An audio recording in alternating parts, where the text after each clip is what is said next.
Uma pergunta, eu vi você falando do seu pai no passado que ele queria que você conseguisse um emprego que te desse exatamente aí uma jornada mais até concreta em termos de remuneração, e aí você optou pelo jornalismo. Mas o jornalista, ele ganha bem? A realidade, né? Se tem algo democrático é que todo mundo ganha pouco igual.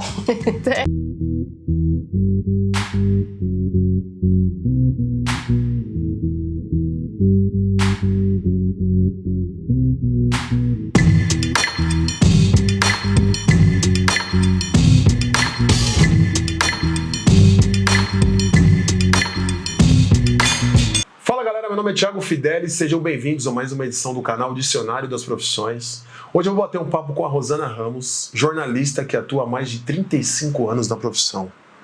Obrigado por esse bate-papo. Oi, Thiago. Nossa agenda, trabalhamos muito forte, mas conseguimos aqui esse momento, né?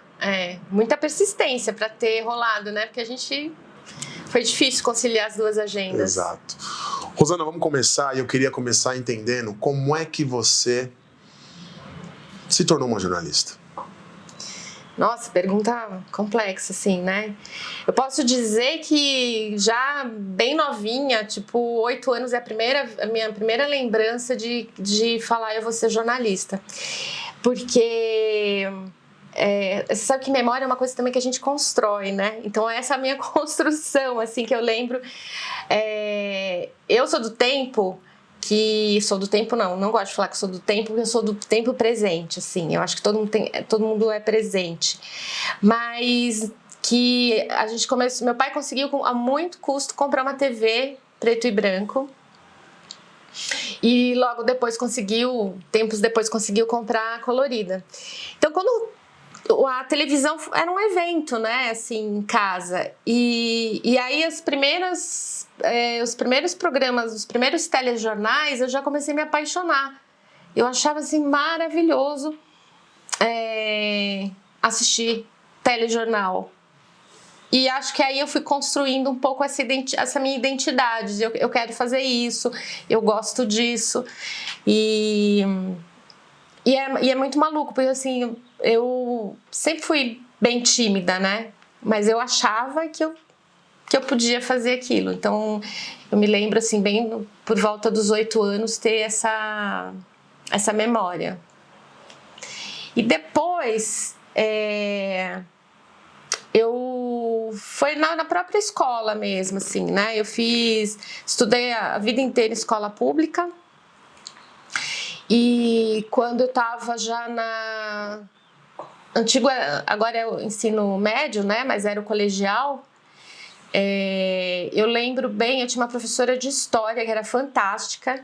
Aliás, isso é bem legal, saber o quanto o professor é importante na vida das pessoas e quanto ele pode revelar várias situações assim para os alunos, né? Eu acho fantástico, assim, a profissão de professor. E essa professora, a gente conversava muito, e eu conversava muito eu queria saber muito sobre política, porque eu venho de uma família muito simples, né? Os meus pais praticamente não conheceram os seus pais, né? Eles faleceram muito, eu não conheci os meus avós. Meu pai, ele foi praticamente um menino de rua, né? Porque eles eram 3 irmãos, ele ficou órfão e era criado na rua. E tanto meu pai quanto minha mãe, eles tinham uma coisa com a educação que era assim, os meus filhos vão estudar, né? Aquilo que eu não pude fazer, vou proporcionar.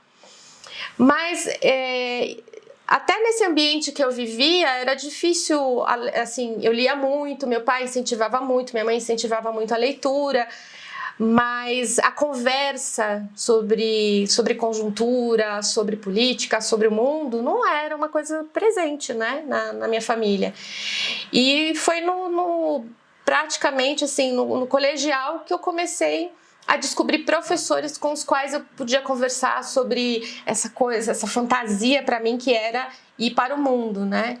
E essa professora de história, particularmente, eu assisti o telejornal e não entendia direito o que estava acontecendo, porque eu também venho do final da época da transição da época da ditadura. Então, quando eu estava fazendo o primário ainda, né, era da época que a gente cantava o hino nacional para subir, né, fazia fila, colocava a mão na frente do outro, tal, para subir.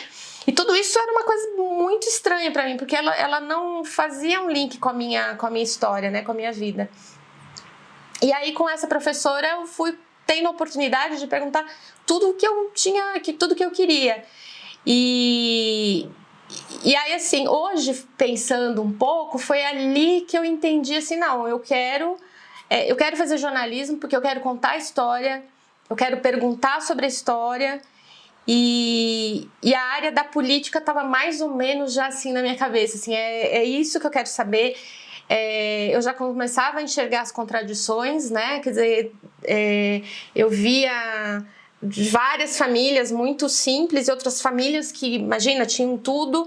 Então essas contradições, elas realmente começaram a fervilhar. E aí cada vez mais eu falei que eu, assim, decidi que eu queria realmente, que era o jornalismo. Eu tinha uma outra coisa, assim, eu tenho eu hoje, avaliando hoje, assim, né, uma questão muito criativa, e eu queria, uma outra possibilidade era fazer arquitetura. Então eu sempre fiquei entre jornalismo e arquitetura, assim, a arquitetura era uma coisa, mas a arquitetura para mim era tão distante, porque a arquitetura era uma coisa para rico. Então, assim, era muito difícil. E, enfim, e o jornalismo, para mim, era assim, então, eu sempre quis ser jornalista, eu não consigo lembrar meu pai me fez fazer teste vocacional. E deu jornalismo? Não, deu economia. Olha só. Deu economia. Eu sou formado em economia. Deu economia. Eu fui prestar depois vestibular para economia, depois eu vou contar. E não deu jornalismo, né? Quando eu fiz o teste vocacional. E aí meu pai achava que fazer economia era mais seguro financeiramente, assim, do ponto de vista futuro. E essa coisa de que filho de pobre, ser jornalista é muito difícil, né? Isso era sempre que meu pai falava, assim, tem que ter alguma profissão que dê garantia de retorno financeiro, essas coisas tão indefinidas, né? Então ele via como, enfim, era isso. Você fez faculdade o quê? Pública ou privada? Privada, como a maioria das pessoas que faz que curso de ensino público acaba fazendo universidade privada. Aliás, essa é uma grande contradição, né? Porque eu sempre fui uma das melhores alunas da escola, enfim, era super popular, porque fazia as coisas e inventava, fazia teatro, né? E aí, quando vai enfrentar o vestibular, é que você vê o desnível que tem, né? Porque aí você sai da sua bolha. E por isso que eu acho que fazer a universidade, eu defendo, assim, que realmente se faça a universidade, porque é onde quando você está fazendo ensino médio, o ensino fundamental e médio, em geral, você faz no seu bairro. Você faz com a turma, às vezes com os amigos que você nasceu e cresceu, né? Então, o seu mundo, quando você vai fazer faculdade, você vai ter gente de tudo quanto é lugar. Você vai fazer em São Paulo, você vai ter de tudo quanto é bairro. E aí, sabe, isso abre os horizontes, né? Um choque de cultura, né? Um choque, assim, mas aquele choque bacana, né? Que, assim, onde é que eu tô, né? Quais são as minhas referências? E, em geral, quando você vai para a universidade, aqueles seus amigos foram fazer outra universidade, então você nem tem contato com eles. E aí você se vê renovando amizades também, criando novos laços, entendendo onde é o seu lugar no mundo. Eu concordo com você. Eu não acho que universidade é só um mero diploma, um mero papel. Não, eu acho que... Eu vejo muito essa questão também de autoconhecimento. De você... mas você está estudando, mas você buscando informação, então você começa a entender a responsabilidade que você tem de estudar por conta própria, porque um professor de faculdade não é igual um professor de colegial, Não, né? Que ficava pega em cima, pela mão, exato, ali, né? Esse não, tipo, estuda e o problema é seu se você vai tirar 0 ou 10. Isso aí é a sua escolha. é a sua escolha. E isso traz já esse senso de responsabilidade, né? Eu acho super importante. Ô, Rosana, me fala uma coisa, quando você se formou, como é que foi essa... Você já engatou um estágio? Você já foi... Como que foi essa transição pós-universidade? Olha, eu quando estava no segundo... Quando eu fui para o segundo ano da faculdade, eu já queria trabalhar. Queria trabalhar... Já na área? Não necessariamente na área. Claro, eu queria trabalhar na área, mas o meu desejo era já começar a ter a minha grana, começar a ter independência, né? Começar a comprar as coisas que eu queria, enfim. Acho como todo mundo um pouco assim, né? E aí eu comecei a trabalhar numa editora bem pequena, trabalhei alguns anos lá, na área de editoração, então que de alguma forma tinha relação assim, com o que eu estava fazendo. Então, não fui para, sei lá, uma área qualquer que não tivesse nada. Então, eu aprendi, você vai aprimorando, né, você acaba estudando mais a língua portuguesa, porque você fazia revisão, então você tem que... Então, uma coisa foi puxando a outra. Uma pergunta. Você teve apoio dos seus pais para pagar a sua faculdade? Ou Sim, teve? Tive. Meu pai pagou a minha faculdade inteira, né? E então eu trabalhava nessa editora, mas assim, eu era para custear, né, o meu dia a dia, mas morava com os meus pais. E aí, quando eu já estava quase, assim, durante toda a minha faculdade, eu acabei me envolvendo ainda mais com o movimento estudantil, eu comecei a participar de congresso da Uni, e aí eu tinha, assim, mais certeza de que eu não queria ir só a profissão, assim, eu acho que eu comecei a ver que só ser jornalista não bastava, assim, precisava de mais teoria, eu precisava de mais teoria, para mim era isso muito claro. Foi aí que quando eu terminei o jornalismo, eu decidi prestar vestibular para Ciências Sociais. Você fez uma segunda graduação? Aí fiz Ciências Sociais, mas eu não terminei as Ciências Sociais. Não terminei. Então, aí que eu prestei Economia também. Que aí por quê? Porque eu queria me especializar em política, em ciência política. E aí eu fiz vestibular, passei e fui estudar, eu fiz USP. Hoje, mas enfim, ficaram faltando, acho que 3 ou 4 disciplinas para eu terminar, mas aí eu já não aguentava mais. E eu não fui fazer faculdade por conta do diploma, eu fui por conta da formação. Aí fiz Ciências Sociais, prestei para Economia, passei em Economia, mas a Economia na FAAP, uma faculdade paga, e eu queria, enfim... Aí eu fui fazer Ciências Sociais com foco mais em ciência política.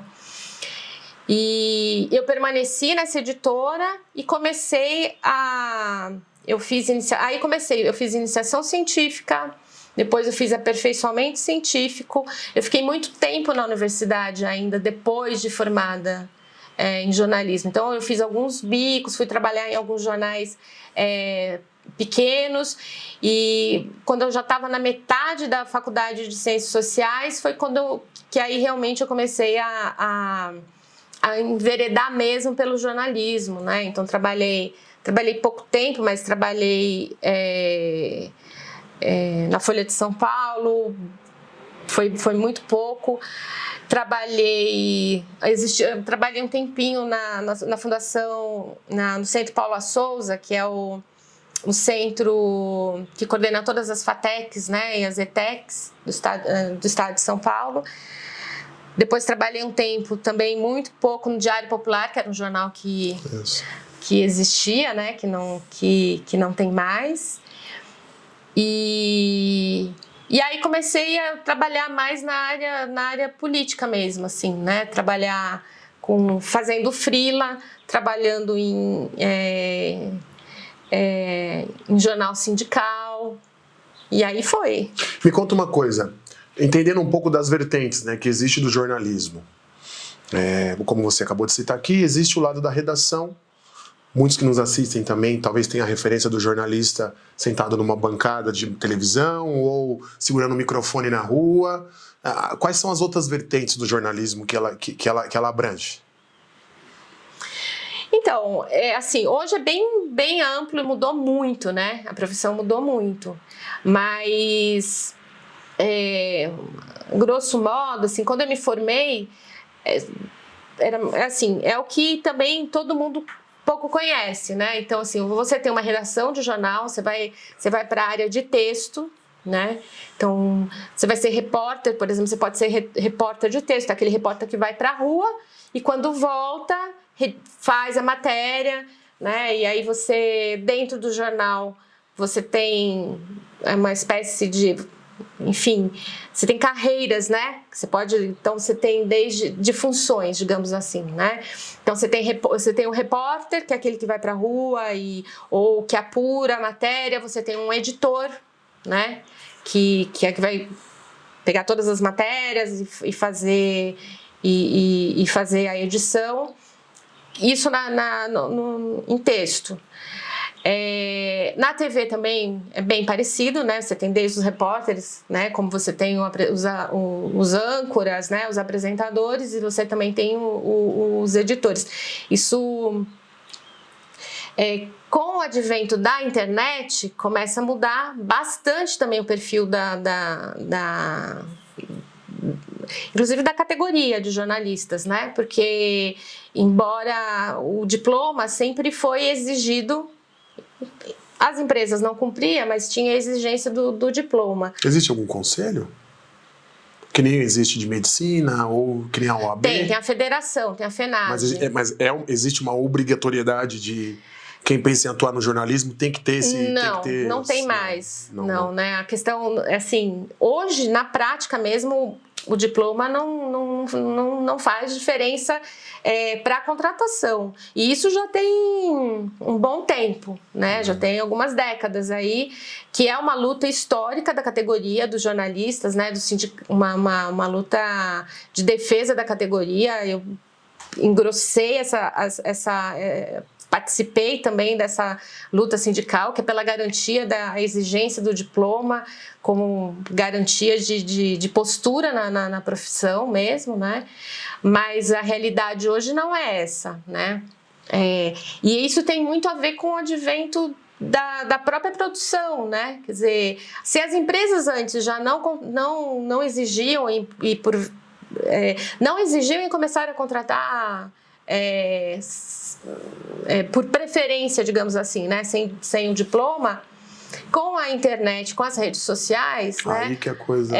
essa coisa de cada um tem o seu espaço, que é uma coisa bacana, eu acho, sabe? Essa de você ter a possibilidade de produzir, de você falar com o seu público, de essa troca, né, do emissor e do receptor, de ser bastante fluente, mas também tem os problemas que a gente tem visto muito, né, de fake news, enfim, que aí as pessoas já não sabem mais o que é notícia, o que não é notícia. Exato, porque tem uns viés por trás. Não tem, as fontes não são, assim, né, você não consegue checar as matérias, enfim. Hoje, para eu ler um jornal, assim, uma notícia, eu tenho 3 canais que eu sigo. E eu vejo o ponto de vista dos 3 para chegar numa conclusão. Olha a situação em que eu cheguei. Antigamente eu abria lá, que nem um jornal impresso, jogava lá no meu quintal, ou era Estadão, normalmente meu pai assinava, abria, pronto, você já tinha notícia. Hoje não, hoje pelo aplicativo eu tenho 3 fontes para realmente saber se todos estão falando a mesma coisa. Mas você sabe que essa é a parte boa, porque... Mas cansa, porque você tem que ler 3 coisas ao mesmo tempo, novo, para ver se realmente a notícia bate. Mas você ser informado por uma fonte só também é ruim, né? Ser informado só por uma fonte é ruim, porque... você toma aquilo como verdade, né? E eu não acredito nessa isenção. Contar uma história pressupõe Porque o jornalista, ele é um contador de histórias, ele ouve e ele traduz aquela história, né, de maneira... Quer dizer, ele faz o trabalho, o que deveria ser feito, né, que nem sempre é assim, mas você vai checar a informação, se ela procede, se ela é verdadeira, você vai conversar com várias pessoas. Em tese, você deveria passar essas informações... De maneira neutra, né? Mas assim, não existe neutralidade, porque quando eu vou contar uma história, por mais que eu queira ser neutra, eu tenho um posicionamento, né? Assim, a minha história me traz até aqui, né? Me faz pensar de alguma maneira, então... A maneira como eu enxergo o mundo é a maneira como eu vou traduzir. Por exemplo... A história do copo, né? Do copo de água. Metade de água é o quase cheio ou quase vazio, né? Exatamente, assim, você não tem... Por exemplo, eu venho de uma... assim, eu sou uma militante, né, política de esquerda, né, de defesa dos direitos das pessoas, da igualdade, né, sou antirracista, sou anti-homofóbica, sabe? Então, isso tudo faz parte da minha história. Então, eu jamais vou contar uma história... Sou negra... Então, eu conto da onde eu estou. Então, jamais eu vou contar uma história ou eu vou entrevistar alguém e vou traduzir essa história como você traduz ou como o outro traduz. Cada um traduz, porque a gente tem uma bagagem que a gente carrega e a maneira como a gente enxerga o mundo. Então, essa neutralidade, ela não existe. Para mim, não existe. Eu achava que existia quando eu tinha, sei lá, 16, 17 anos. Eu falava, não, você... o jornalismo, ele tem que ser neutro, ele tem que ser... Não é neutro, ele tem que ser imparcial. Imparcial, eu também. Né? Então, assim, você ouve um lado e você ouve o outro e você leva. Agora, esse lado que você ouviu e esse lado que você ouviu, você escolhe. Essa escolha de quem você vai entrevistar faz parte também da história que você vai narrar, né? Então, nossa, a gente já começou ok. Me fala uma coisa, você comentou comigo um pouco sobre os formatos do jornalismo, em termos então, tava falando... Em termos de formatos ou de empregabilidade, ou de contratação, ou de renda. Quais são eles? Tem o CLT, acredito que você trabalha para alguma grande, sei lá, empresa de jornalismo, você tem uma contratação CLT. Hoje, olha, não, você tem CLT e você tem PJ, né, que é pessoa jurídica.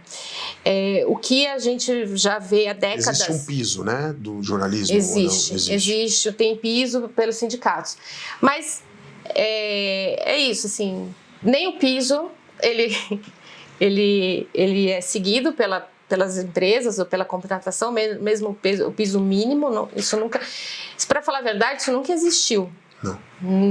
Assim, tem o piso da categoria, mas as contratações... Então, assim, você tem desde contratação CLT, como uma boa parte dos trabalhadores, mas o que acontece já também há muitos anos é a que a gente chama de pejotização, né? Não é o freela. Não é o freela, é você ter uma empresa e você emitir nota, um prestador de serviços para a empresa. Isso, assim, aumentou... Se quando eu me formei já era uma realidade, mas que estava começando, assim, quase todas as pessoas, os jornalistas mais velhos que eu conhecia, eles trabalhavam como CLT, né? E aí na década de 90, né, a prestação de serviços e para mim é muito claro também, né, que é uma forma de burlar também a CLT, né, das responsabilidades trabalhistas. Mas no caso do freela, curiosidade, assim, no caso de um jornalista, no seu caso, que é mais focado, era mais em redação, você fazia lá um texto, uma redação, e você era paga por texto? Não. Não é assim? Não. Não é assim. Porque assim, quando você está trabalhando, por exemplo, na redação de um jornal, você pode ser CLT ou você pode ser um PJ. Mas assim, mesmo sendo o prestador de serviços ali, você trabalha o mês inteiro, né? Você tem os horários para entrar, horário para sair, como se fosse alguém de CLT, só que você é um prestador de serviço. O freela é um trabalho autônomo, digamos assim. Então, eu preciso produzir uma matéria, né? Ou eu preciso que produza um texto. Então, eu te contrato para aquele serviço. Que sempre foi assim. Aí você não trabalha, você nem vai para a redação, você trabalha da sua casa, você faz, você produz. Tem muita gente que vive dessa forma. Que vive dessa forma. A única certeza que eu tinha é que eu não queria sobreviver de freela, porque... Que não é nada certo, né? Hora tem, hora não tem. Eu já sou meio caótica, assim, nas coisas. Eu falei, não vai dar certo, não vai dar certo. Eu preciso estar minimamente organizada. Mas tem muita gente que sempre trabalhou com freela por opção. Tem várias pessoas que trabalharam por opção. Mas é isso, assim, você é contratado para desenvolver determinado trabalho, né? Às vezes um caderno especial, uma matéria especial, e aí não necessariamente você vai para a redação. Então, quando a gente fala de PJ, né? Claro que o freela também é um PJ, né? Você é uma pessoa jurídica prestando, né? Mas quando a gente fala de pejotização nas redações, que isso é uma coisa que a gente utiliza muito, são as pessoas que elas têm uma jornada igual à jornada de alguém que é contratado pela CLT. Só que a contratação dela, e ela acaba tendo menos direitos, às vezes recebe mais recursos para dar uma compensada, mas os direitos tem menos direitos de quem, né, direitos assegurados como a CLT assegura, né? Agora menos, né? Porque teve a flexibilização. Uma pergunta, eu vi você falando do seu pai no passado, que ele queria que você conseguisse um emprego que te desse exatamente aí uma jornada mais até concreta em termos de remuneração. E aí você optou pelo jornalismo.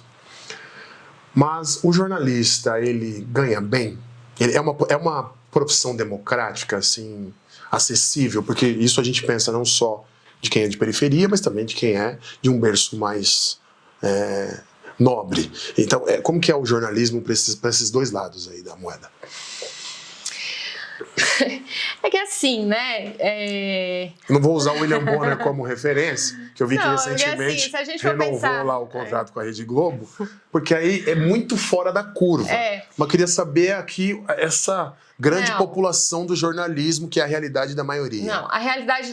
Se tem algo democrático é que todo mundo ganha pouco igual. É o que tem de democrático. Tô brincando, assim, não tô brincando, tô falando sério, mas mas é isso, assim.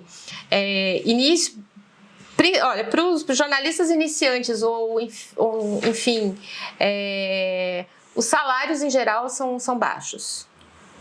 No geral, assim, os salários são baixos. Claro, aí você tem... por exemplo, você tem pessoas que começam a assumir algum cargo, então ele é um repórter, ele vai acabar virando um editor, mas também não é um editor tão bem remunerado. E você tem umas distorções de salários, como em qualquer área. Mas, assim, no geral, não é uma profissão que ganha bem. Não é, assim, não há... o salário é isso. A briga pelo piso, assim, e em geral, sempre o piso foi um valor até irrisório, se for pensar diante de outras profissões, mas não é uma profissão que remunera bem. É uma profissão que, claro, depois você vai ser um coordenador, você chega a uma chefia, tal, você passa, mas a base da categoria ganha muito mal. O que é essencial para a profissão de jornalismo? Essencial? Uhum.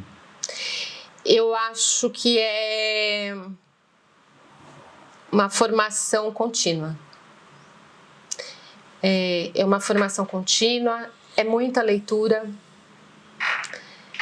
Você tem que ler muito, você tem que estar sempre atento às coisas que estão acontecendo, atento à conjuntura, para você ser para você ser um bom profissional, né? E aí eu acho que realmente, como em qualquer, hoje assim, está cada vez mais evidente que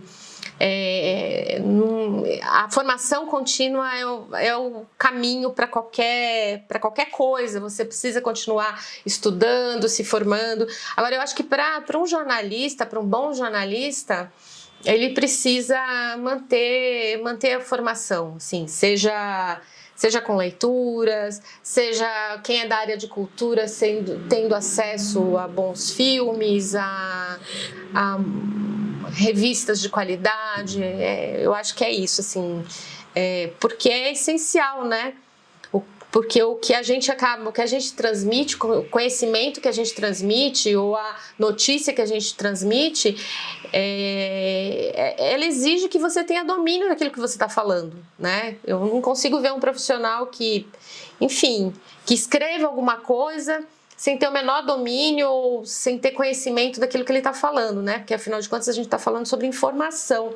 E a informação, quanto mais completa você passa pro leitor ou para quem você está numa rede social, para os seus seguidores, né? Quer dizer, você tem que ter domínio sobre aquilo que você está falando, né? E eu só vejo com conhecimento.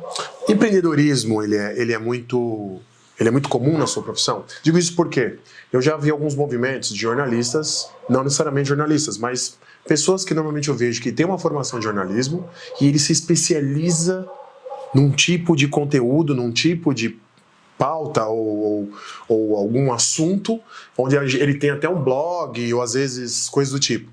Então eu queria entender um pouco disso, assim, em que ponto que de repente jornalistas eu vejo que voam solo aí, buscando ele uma empresa.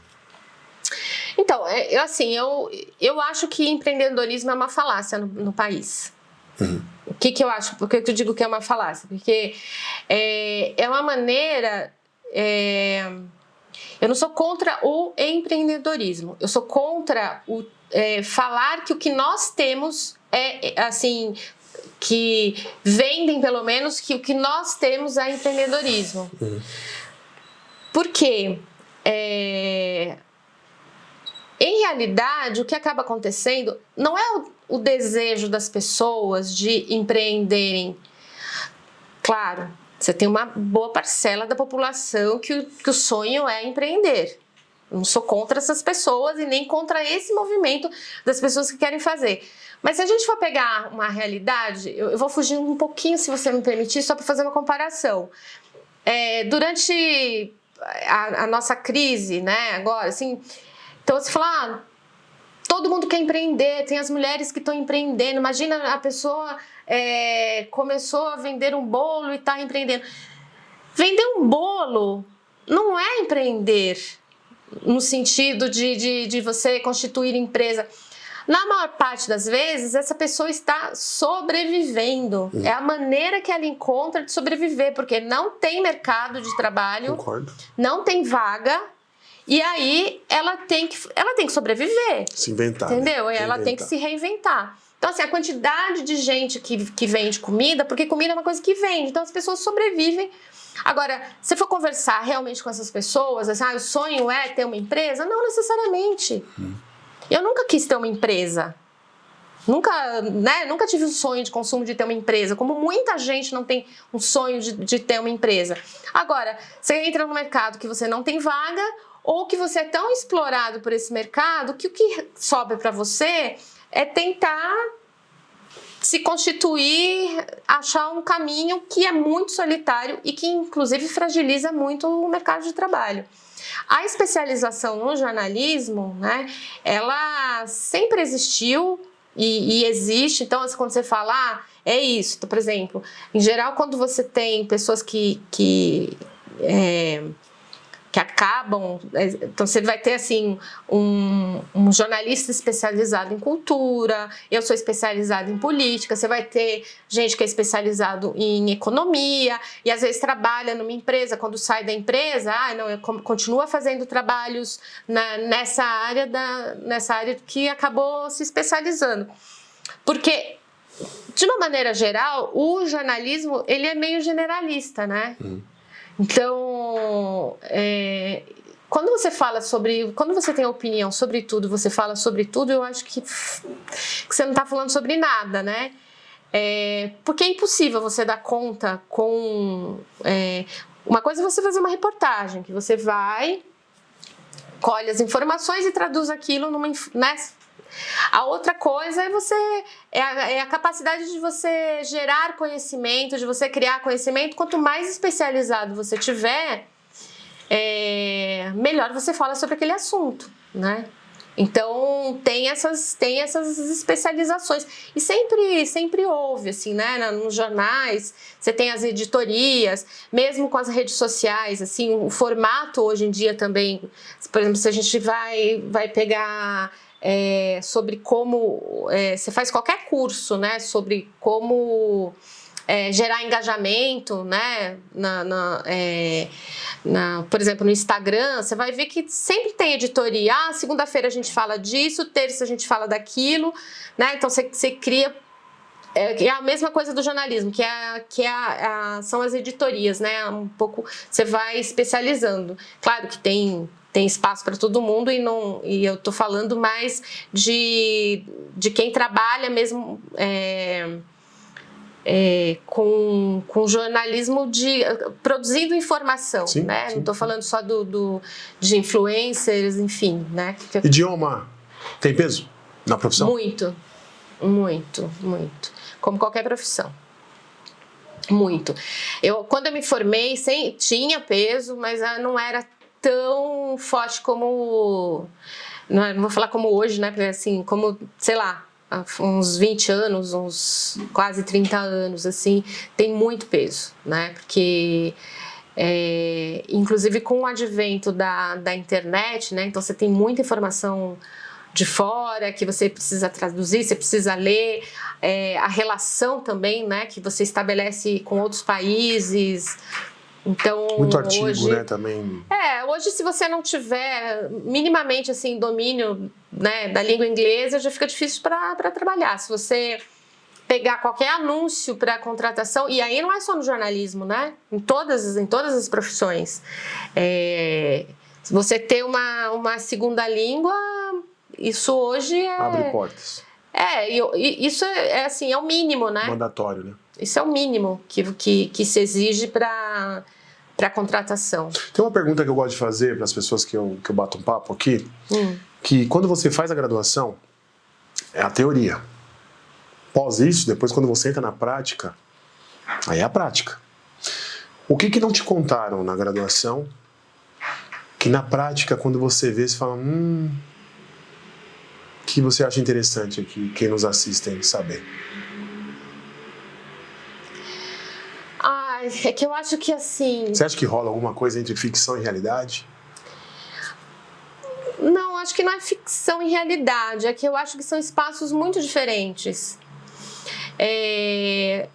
Quando você está na universidade, que você está ali, se você está numa universidade, numa boa universidade, no sentido, né, de boas condições porque também a gente tem, assim, tem faculdades e faculdades, né, infelizmente, né, você tá num espaço em que tudo é permitido, experimentar é permitido, você está ali estudando. O mercado de trabalho, ele é muito diferente. E eu acho que esse ato, né, assim, ele assim, aumentou muito. Assim, há um fosso entre a universidade e o mercado de trabalho. Eu acho que isso já tem reflexo um pouco, pensar nas gerações mais recentes, pós a minha geração, que é de não valorizar a universidade. Exatamente por conta disso, assim, existe um descompasso entre a universidade ou entre a faculdade e o mercado de trabalho, assim, quais são as exigências do mercado de trabalho. Agora, o fato de ter essa diferença não quer dizer que assim, não se deva fazer, na minha opinião, né, não se deva fazer a universidade. Porque eu acho que, assim, essa experiência do conhecimento, sabe? De você ter uma orientação, de você ter uma bibliografia que é obrigatório para você ler, para você desenvolver, para você ter uma consciência crítica, né? Isso é um papel da educação e vai ser sempre. Isso não é um papel do mercado de trabalho, porque senão você entra sempre no mercado de trabalho sujeito à demanda do mercado de trabalho. Que a hora que aquele mercado também que aquela área, aquele mercado não interessar mais pelo que você oferece, você é descartado. Então, minimamente, você tem que ter uma formação crítica sobre aonde você está, qual é o papel que você está exercendo e por que você está ali. Então, assim, eu acho que são funções diferentes.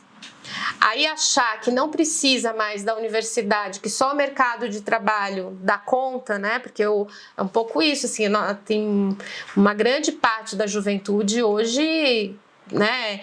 Ou quer empreender, né? Já quer trabalhar sozinho, enfim, acaba tendo uma formação precária, ou é formado pelo mercado de trabalho, que vai ser descartado na maneira que, enfim, né? E nós estamos vivendo uma era de uma transição absurda. Rede social, né? Uma transição Os absurda. Influencers, né? Muita coisa. E essa coisa do conhecimento mesmo, né? Quer dizer assim, a gente está com inteligência artificial, para onde vai isso? ChatGPT, né? GPT. O GPT. Isso. Então, assim, eu costumo falar que assim, é muito rápido, né? A transição muito rápida. Mas que a gente teve na época da Revolução Industrial, que mudou tudo, né? Então, a gente também está nessa fase. E aí, eu acho que quando tem esses momentos, é que realmente a gente precisa investir em conhecimento. Os que vão produzir, mas ainda assim, eu acho que tem limitações, porque a produção ela se esgota na medida que... porque somos nós que alimentamos, né? Então, ele trabalha, né? Ele produz em cima das informações que nós já produzimos. Tipo o Waze, né? É uma inteligência artificial, mas baseada em cima do que todo mundo dá a rota, dizendo, olha, tem um acidente aqui. Isso, exatamente. Ele vai guiando. Então, assim, eu acho que ninguém pode ter certeza de nada. Eu acho que a gente vive uma era de incertezas, assim. Essa coisa, os empregos estão acabando, as profissões... Eu acho que tem que ter muita cautela, porque eu acho que também tem uma coisa do instinto de sobrevivência que nos faz, de alguma maneira, encarar a rota. Agora, uma coisa que para mim é grave, o que sempre foi, que é a desigualdade. Então, sempre que a gente tem um processo de mudança, quem mais perde é quem menos tem. Né? Foi assim em vários períodos da história. Eu estava falando da revolução industrial que muda, tá? Então, assim, sempre quem vai ser subjugado de um processo novo são sempre as pessoas mais pobres, as pessoas que não têm condições. Então, assim, se a gente não tiver vigilante nesses processos, essas pessoas vão perder ainda mais, né? Porque já são essas pessoas que não têm mais emprego, né? Que tem muita dificuldade, né? Ou de acesso à educação, ou educação, uma formação, uma educação de qualidade, digna, né? De qualidade. Então, esse fosso, quando ele se abre num processo de mudança, quem tem condições sempre vai surfar, né? Então, e assim, as mudanças não necessariamente elas ocorrem para melhorar a vida do povo. Eu acho que então, assim, cabe a nós, assim, conscientes do nosso papel na sociedade, ficar atentos para que esses movimentos sejam para a melhoria do conjunto da sociedade. Mas como quem detém os meios, né, de produção, de alteração desse processo são meia dúzia, então a gente tem que a nossa vigilância tem que ser dobrada, né? Rosana, como é que você vê o futuro dessa profissão? acho que o futuro dessa profissão já chegou, assim, né? Porque tem uma... O que ocorre hoje, assim, existe uma diluição do que é a profissão de ser jornalista já, né? E isso tem a ver com... isso tem a ver com a internet, com as múltiplas formas de comunicação, com a cybercultura, né? Então, assim, a profissão mudou muito nesses 30 anos, assim, mudou radicalmente, né? Não sei, assim, essa coisa do espírito de corpo da categoria, né? Quando você fala, tem... Eu posso estar equivocada, porque também não estou nas redações, né? Porque nas redações também ainda, né? Mas não tem mais como era, né? E eu não estou falando com nenhuma nostalgia. Eu acho que houve uma mudança. A gente tem que entender essa mudança, né? De perfil. Acho que a questão da comunicação, ela tem que ser... da boa comunicação e da informação, ela tem que ser uma prerrogativa de todas as pessoas. Eu acho que isso não pode estar concentrada na mão de algumas pessoas ou de um determinado profissional. Eu acho que a gente é formado para transmitir, assim, a gente é formado para ter condições, não para transmitir, mas para ter condições de transmitir informações com qualidade. Então essa é a nossa formação, mas eu acredito que a comunicação, para mim, ela é de todas as pessoas. Olhando o passado, durante todos esses 35 anos, mais de 35 anos, faria algo diferente? Não, acho que não. Sabe, eu tenho dificuldade de responder, porque eu tenho uma consciência do seguinte: quando a gente toma uma decisão, a gente toma uma decisão com base em todas as referências que a gente tem naquele momento. Tá bom. Então, com a minha idade, naquele momento, eu tomei essa decisão. Porque senão fica muito fácil dizer, eu faria diferente. Tá, mas as condições eram aquelas, você vai fazer diferente? Então, a única coisa que eu posso dizer, que eu acho que talvez eu faria mesmo diferente, era ter...